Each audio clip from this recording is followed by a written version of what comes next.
नमस्कार दोस्तों, मैं हूं विवेक पंडित और आज मैं क्राइम इन्वेस्टिगेशन की एक ऐसी बेजोड़ कहानी आप लोगों को सुनाने वाला हूं जो बेंगलुरु में घटित हुई थी और वह तारीख थी 30 नवंबर 2003। बेंगलुरु में रहने वाले गिरीश और सुबह के एंगेजमेंट का दिन। एंगेजमेंट के बाद शादी की तैयारियां शुरू भी हो जाती हैं, मगर इसी बीच एक हिला देने वाली अनहोनी होती है। सोचिए, वह परिवार जो कुछ ही दिनों बाद अपने बेटे की शादी के सपने देख रहा था, उन्हें उस बेटे की लाश मिलती है, वह भी एंगेजमेंट के महज 4 दिन बाद। तो आखिर एंगेजमेंट के 4 दिन बाद ही लड़के की मौत कैसे होती है? हत्यारे कौन थे और उन्होंने उसकी हत्या क्यों की? और अब वह कहाँ और किस हाल में है? सबसे इम्पोर्टेंट कि इस केस का खुलासा कैसे हुआ। चलिए जानते हैं सब कुछ सिलसिलेवार तरीके से इस वीडियो में। तब इस केस ने पूरे बेंगलुरु में सनसनी मचा दी थी। इस कांड को बेहद ही परफेक्ट प्लानिंग और साजिश के तहत अंजाम दिया गया था, मगर पुलिस वालों ने कातिल को आखिर ढूंढ ही निकाला। और जिस तरीके से पुलिस ने इस केस को सॉल्व किया था वह काबिले तारीफ था। तो सब कुछ जानने के लिए वीडियो में अंत तक जरूर बने रहें। मगर पहले crime story by Vivek channel को जल्दी से सब्सक्राइब कर बेल आइकन दबा लें। दोस्तों, इस कहानी के 2 सबसे अहम किरदार हैं। 27 साल के सॉफ्टवेयर इंजीनियर गिरीश, जो इंटेल कंपनी में काम कर रहे थे, और 21 साल की लॉ ग्रेजुएट सुबह शंकर नारायणन। 2003 में भी वह BMS कॉलेज ऑफ बेंगलुरु में पढ़ाई कर रही थी। सुबह और गिरीश का परिवार बेंगलुरु में आसपास ही रहते थे। दोनों परिवारों में लगभग 15 साल पुरानी जान पहचान और दोस्ती थी। साल 2003 के अंत में गिरीश और सुबह के परिवार वाले आपसी समझ से दोनों की शादी करने का फैसला करते हैं। सब कुछ तय होने के बाद 30 नवंबर 2003 को बड़े ही धूमधाम से गिरीश और सुबह की एंगेजमेंट होती है। एंगेजमेंट के बाद तय होता है कि 2004 के अप्रैल महीने में इन दोनों की शादी कर दी जाएगी। यहाँ तक तो सब कुछ नॉर्मल दिख रहा था, या यह कहें कि नॉर्मल दिखाया जा रहा था। असल में पर्दे के पीछे एक अलग ही कहानी चल रही होती है। कुछ लोगों द्वारा एक गहरी साजिश रची जा रही थी। खैर, एंगेजमेंट के बाद दोनों परिवारों में शादी की तैयारी भी शुरू हो जाती है। गिरीश और सुबह भी आपस में बातचीत करने लगते हैं। इसी बातचीत के दौरान एक दिन सुबह गिरीश से डिनर पर ले जाने के लिए कहती है। सुबह की बातें सुनकर गिरीश डिनर पर जाने के लिए रेडी हो जाता है और फिर 3 दिसंबर 2003 की शाम ऑफिस से काम खत्म करने के बाद सीधे सुबह की लोकेशन पर पहुंच जाता है और फिर वह उसे अपने साथ लेकर अपने स्कूटर से डिनर के लिए निकल जाता है। डिनर पर जाने वाली बात गिरीश ने अपने परिवार वालों को बता दी थी और उन्हें यह भी बता दिया था कि रात के लगभग 10 बजे तक वह वापस आ जाएगा। मगर 10 से ज़्यादा बज चुके थे, लेकिन अब तक गिरीश वापस नहीं आया था। वह लोग अपने बेटे का इंतजार कर रहे थे। तभी बेंगलुरु के मशहूर मणिपाल हॉस्पिटल से गिरीश के माता पिता को कॉल आता है कि आपका बेटा बेहद ही गंभीर हालत में अस्पताल में भर्ती है। इस जानकारी के बाद गिरीश के माता पिता तुरंत सुबह को भी कॉल करते हैं। सुबह उन्हें बताती है कि जब यह दोनों डिनर से वापस लौट रहे थे, तभी कुछ गुंडों ने लूटपाट की कोशिश की और इसी लूटपाट की घटना के दौरान उन्होंने गिरीश को मारा है। इस कारण उसकी हालत खराब हो गई है। इस जानकारी के बाद सुबह और गिरीश के माता पिता दोनों ही अस्पताल पहुंच जाते हैं। गिरीश की हालत अब तक बहुत ज़्यादा खराब हो चुकी थी। डॉक्टर गिरीश को बचाने का पूरा प्रयास करते हैं, मगर 4 दिसंबर 2023 को सुबह के 8:50 पर गिरीश को डेड डिक्लेयर कर दिया जाता है। यानी एंगेजमेंट के चौथे दिन ही गिरीश की मौत हो जाती है। गिरीश के माता पिता के लिए यह बहुत ही बड़ा सदमा था। जिस परिवार में बेटे की शादी के सपने देखे जा रहे थे, वहां अब बेटे की अर्थी सजाई जाने लगती है। बेटे की मौत के बाद उसी दिन यानी 4 दिसंबर 2003 को गिरीश के पिता वेंकटेश विवेक नगर पुलिस स्टेशन में इस मामले से जुड़ी एक एफआईआर दर्ज करवा देते हैं। एफआईआर दर्ज करने के बाद पुलिस भी हरकत में आ जाती है और जांच की शुरुआत कर देती है। इस मामले में पुलिस के पास फिलहाल इकलौता गवाह था और वह थी गिरीश के साथ घटना के वक्त मौजूद सुभा। मामला दर्ज करने के बाद पुलिस वाले सबसे पहले सुभा का स्टेटमेंट दर्ज करवाते हैं। अपने स्टेटमेंट में सुभा बयान देती है कि यह लोग बेंगलुरु के ही एक महंगे रेस्टोरेंट में डिनर करते हैं और फिर वापस घर की तरफ आने लगते हैं। रास्ते में जब यह दोनों रिंग रोड पर मौजूद एयर व्यू पॉइंट क्रॉस कर रहे होते हैं तभी सुबह गिरीश से एयर व्यू पॉइंट पर रुकने की रिक्वेस्ट करती है। दरअसल यह वह जगह है जहां से HAL एयरपोर्ट पर होने वाली फ्लाइट लैंडिंग और टेक ऑफ को देखा जा सकता है। सुबह की स्टेटमेंट के मुताबिक सुबह की रिक्वेस्ट पर गिरीश अपनी स्कूटर यहां पर रोक देता है और फिर दोनों वहीं पर खड़े होकर वहां का नज़ारा देखने लगते हैं। सुबह के मुताबिक यह दोनों अभी वहां पर कुछ ही देर रुके थे कि तभी कुछ गुंडे वहां पर आ जाते हैं और दोनों से लूटपाट की कोशिश करने लगते हैं। सुबह के मुताबिक गिरीश इस लूटपाट का विरोध करने लगता है। इसी बीच एक गुंडा लोहे के बड़े से राड से गिरीश के सर पर लेफ्ट साइड जोरदार वार कर देता है और वह भाग जाता है। लोहे के राड से हुए हमले की वजह से गिरीश वहीं पर बेहोश हो जाता है। सुबह के मुताबिक इस हमले के बाद वहां पर गुजर रहे लोगों से वह मदद मांगती है। कुछ देर बाद एक कार वाला अपनी कार वहीं रोक देता है। फिर उसी कार की मदद से वह गिरीश को लेकर सुबह मणिपाल हॉस्पिटल पहुंचती है। साथ ही इस घटना की जानकारी परिवार वालों को देती है। पुलिस वालों को सुबह की इस स्टेटमेंट में कहीं से भी कोई झूठ नजर नहीं आती है। वैसे भी उन दिनों रिंग रोड के आसपास इस तरीके की लूटपाट की कई घटनाएं हो चुकी थीं, इसलिए पुलिस वालों को भी सुबह के स्टेटमेंट पर पूरा यकीन हो जाता है और लूटपाट के एंगल से ही इस केस की जांच आगे बढ़ती है। कई हफ्तों तक इस केस की जांच जारी रहती है मगर पुलिस वालों को कहीं से कोई कामयाबी हाथ नहीं लगती है। इसी इन्वेस्टिगेशन के दौरान पुलिस वालों को जानकारी मिलती है कि गिरीश की मौत से 4 दिन पहले ही एंगेजमेंट हुई थी।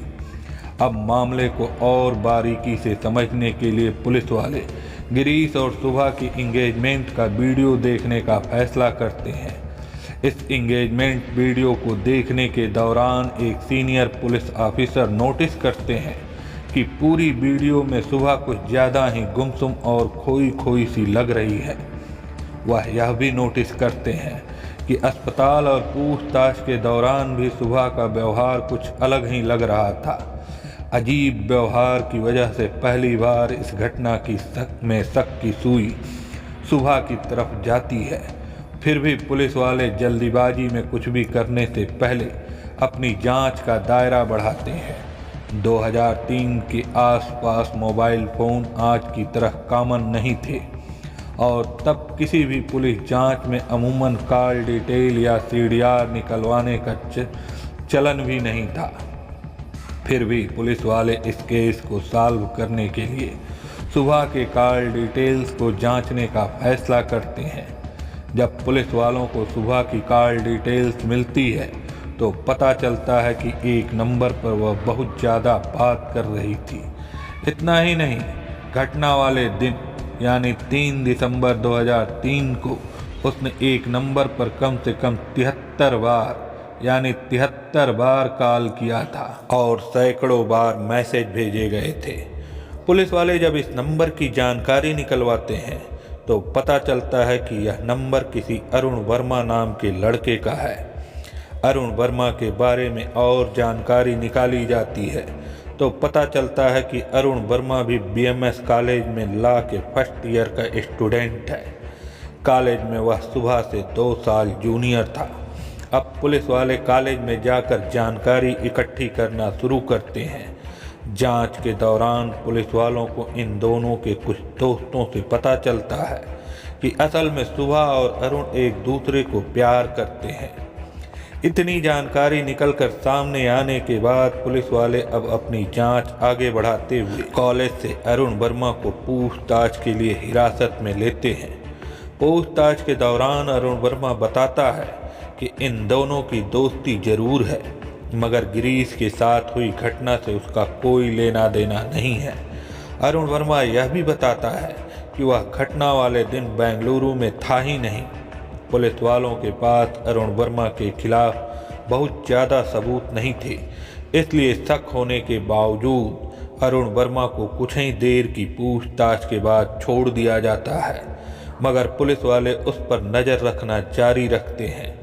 इस ट्रिक से पुलिस वालों को इस केस में बड़ा ब्रेक थ्रू मिलता है। दरअसल जैसे ही पुलिस वाले अरुण वर्मा को पुलिस थाने से जाने की इजाज़त देते हैं, वह पुलिस थाने से निकलकर सबसे पहले सुभा से बात करता है। अब पुलिस वालों को सब समझ में आने लगता है कि इस कहानी में कुछ तो ऐसा है जो उनसे छुपाया जा रहा है। इसी के बाद कई और लोगों से पूछताछ की जाती है, जिसमें सुभा के नज़दीकी फ्रेंड और ब्यूटिशियन भी शामिल होते हैं। सुभा की ब्यूटिशियन बताती है कि दरअसल इस एंगेजमेंट से पहले सुभा बिल्कुल भी खुश नहीं थी, बल्कि उसने एंगेजमेंट वाले दिन भी कहा था कि भले ही एंगेजमेंट हो जाए मगर मैं शादी नहीं करूंगी और शादी से पहले घर छोड़कर अरुण के साथ चली जाऊंगी। कुछ दूसरे लोग भी ऐसा ही बयान देते हैं। घटना घटी थी 3 दिसंबर 2003 को और अब समय आ चुका था जनवरी 2004। अब तक इस केस में किसी की गिरफ्तारी नहीं हुई थी, मगर कुछ लोगों के बयान के बाद पुलिस वालों का शक सुभा पर ही काफ़ी ज़्यादा गहरा हो जाता है और अब उससे सख्ती के साथ पूछताछ शुरू हो जाती है। इस पूछताछ के दौरान फाइनली सुभा एक हैरान कर देने वाला खुलासा करती है। सुभा के खुलासे के मुताबिक सुभा असल में अरुण वर्मा से प्यार करती थी और उसी से शादी करना चाहती थी, मगर परिवार वालों को यह बात मंजूर नहीं थी। उल्टा जब परिवार वालों को कथित तौर पर सुभा के अफेयर की जानकारी मिलती है तो वह सुभा की शादी गिरीश से करवाने का फैसला करते हैं। सुभा हर तरीके से शादी को टालने का प्रयास करती है, मगर बात एंगेजमेंट तक पहुंच जाती है। एंगेजमेंट के बाद सुभा को लगने लगता है कि यह शादी होकर ही रहेगी, इसलिए अब इस शादी को रोकने के लिए अपने बॉयफ्रेंड अरुण वर्मा से मदद मांगती है। जब अरुण वर्मा को भी कुछ समझ में नहीं आता है तो वह अपने कजिन ब्रदर दिनेश उर्फ दिनाकरण से अपनी पूरी कहानी शेयर करता है और उससे मदद मांगता है। दिनेश अरुण वर्मा से अपने एक दोस्त वेंकटेश की मुलाकात करवाता है। दरअसल वेंकटेश लोकल लेवल पर एक गुंडे की पहचान रखता था। कुछ छोटे मोटे केस भी चल रहे थे। फिर एक दिन सुबह अरुण वर्मा, दिनेश और वेंकटेश BMS कॉलेज में ही एक साथ बैठते हैं और बातचीत के दौरान तय करते हैं कि क्यों न गिरीश को रास्ते से हटा दिया जाए। इसी बैठक में गिरीश को मारने का प्लान तय होता है। पहले तो अरुण वर्मा और वेंकटेश 2-3 दिन तक खुद ही गिरीश का पीछा करते हैं, मगर कुछ न कुछ कारणों से 3 बार इन लोगों का प्लान फेल हो जाता है। लगातार प्लान फेल होने के बाद अब अरुण वर्मा गिरीश को अपने जाल में फंसाने के लिए सुबह की मदद लेता है और सुबह से डिनर के बहाने गिरीश को बुलाने को कहता है। फिर प्लान के मुताबिक ही सुबह गिरीश को डिनर के लिए बुलाती है।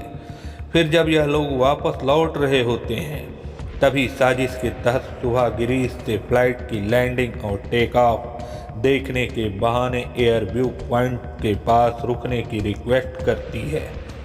सुबह की साजिशों से अनजान गिरीश अपनी बाइक रोककर वहीं पर खड़े होकर फ्लाइट की लैंडिंग और टेक ऑफ देखने लगता है। SMS से सुबह इस बात की जानकारी अरुण वर्मा और उसके साथियों तक पहुंचा देती है कि यह लोग एयर व्यू पॉइंट पर रुके हुए हैं। फिर जानकारी मिलते ही अरुण वर्मा, दिनाकरन और वेंकटेश सभी मौके पर पहुंच जाते हैं और फिर जब गिरीश दूसरी तरफ मुंह करके खड़े होकर नज़ारे का आनंद ले रहा होता है, तभी लोहे के एक बड़े से राड से वेंकटेश एक जोरदार हमला गिरीश के सर पर करता है। चोट लगते ही गिरीश वहीं पर बेहोश होकर गिर जाता है। इधर हमला करने के अगले ही पल अरुण वर्मा, दिनाकरन और वेंकटेश वहां से भाग जाते हैं। फिर उन लोगों के जाने के बाद सुबह रोने धोने का नाटक करने लगती है और वहां से गुजर रहे लोगों से मदद मांगना शुरू करती है। उन्हीं में से एक व्यक्ति अपनी कार रोक देता है, जिससे सुबह गिरीश को लेकर मणिपाल हॉस्पिटल आती है और फिर इस मामले की पूरी जानकारी पुलिस वालों को देती है। फिर सभी के सामने लूटपाट की एक झूठी कहानी सुनाती है। पुलिस पूछताछ के दौरान यह भी खुलासा होता है कि सुबह एक मॉडर्न ख्याल वाली लड़की थी, उसे वेस्टर्न कल्चर ज़्यादा पसंद थे। दूसरी तरफ गिरीश सिंपल लाइफ जीना पसंद करता था। डांस, क्लब, पब, अल्कोहल इत्यादि से गिरीश को पसंद नहीं थे। इस बात से भी सुबह को ऐतराज था। गिरीश की सिंपलिसिटी की वजह से भी वह उसे पसंद नहीं करती थी। उसे डर सताने लगा था कि अगर गिरीश से उसकी शादी हो गई तो उसका जीवन भी कुछ ऐसे ही सिंपल हो जाएगा। इस कारण भी वह गिरीश से हर हाल में अपनी शादी को रुकवाना चाह रही थी। बस इसी के बाद उसने गिरीश को खत्म करने जैसा हैवानियत भरा फैसला लिया। सुबह के इस खुलासे के बाद 25 जनवरी 2004 को सुबह के बॉयफ्रेंड अरुण वर्मा, उसके भाई दिनाकरन और दिनाकरन के दोस्त वेंकटेश को पुलिस द्वारा गिरफ्तार कर लिया जाता है। इन लोगों की निशानदेही पर पुलिस जंगल से हमले में इस्तेमाल किए गए लोहे के राड को भी बरामद कर लेती है। इस मामले की सुनवाई 25 फरवरी 2004 को मायो हॉल कोर्ट में शुरू होती है।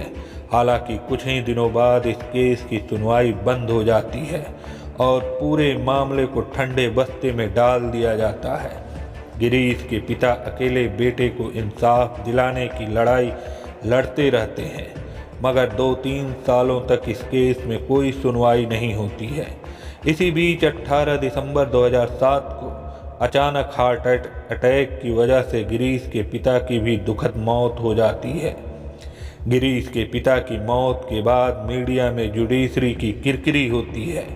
फिर 19 दिसंबर 2007 से इस केस की रेगुलर सुनवाई फास्ट ट्रैक कोर्ट में शुरू हो जाती है। फिर 3 साल की लंबी सुनवाई के बाद जुलाई 2010 में गिरीश की हत्या के जुर्म में सुबह, अरुण वर्मा और 2 अन्य को उम्र कैद की सज़ा सुनाई जाती है। इन सभी पर 50-50 हज़ार रुपये का जुर्माना भी लगाया जाता है। निचली अदालत के इस फैसले के खिलाफ गिरीश के परिवार वाले और सुबह के पक्ष के वकील भी हाई कोर्ट में अपील करते हैं। गिरीश के परिवार वालों की मांग होती है कि सभी दोषियों को फांसी की सज़ा दी जाए, जबकि सुबह और अन्य दोषी सज़ा को चैलेंज करने के लिए हाई कोर्ट का दरवाज़ा खटखटाते हैं। कुछ ही महीनों की सुनवाई के बाद कर्नाटक हाई कोर्ट निचली अदालत द्वारा दिए गए उम्र कैद की सज़ा को बरकरार रखता है। चारों दोषियों को जेल भेज दिया जाता है। अब इस केस की मौजूदा स्थिति की बात करें तो वैसे तो सभी को उम्र कैद की सज़ा मिली थी, मगर जब सुबह 52 महीने जेल की सज़ा काट लेती है, तब 2014 में सुप्रीम कोर्ट द्वारा उसे बेल दे दी जाती है। फिलहाल सुबह जमानत पर बाहर है, जबकि बाकी दोषी अभी भी जेल की हवा खा रहे हैं। दोस्तों, कहानी पसंद आई हो तो वीडियो को लाइक करके कमेंट कर दें और चैनल को भी सब्सक्राइब कर लें, ताकि इस चैनल पर आने वाली कहानियों का नोटिफिकेशन आपको तुरंत मिलती रहे। धन्यवाद।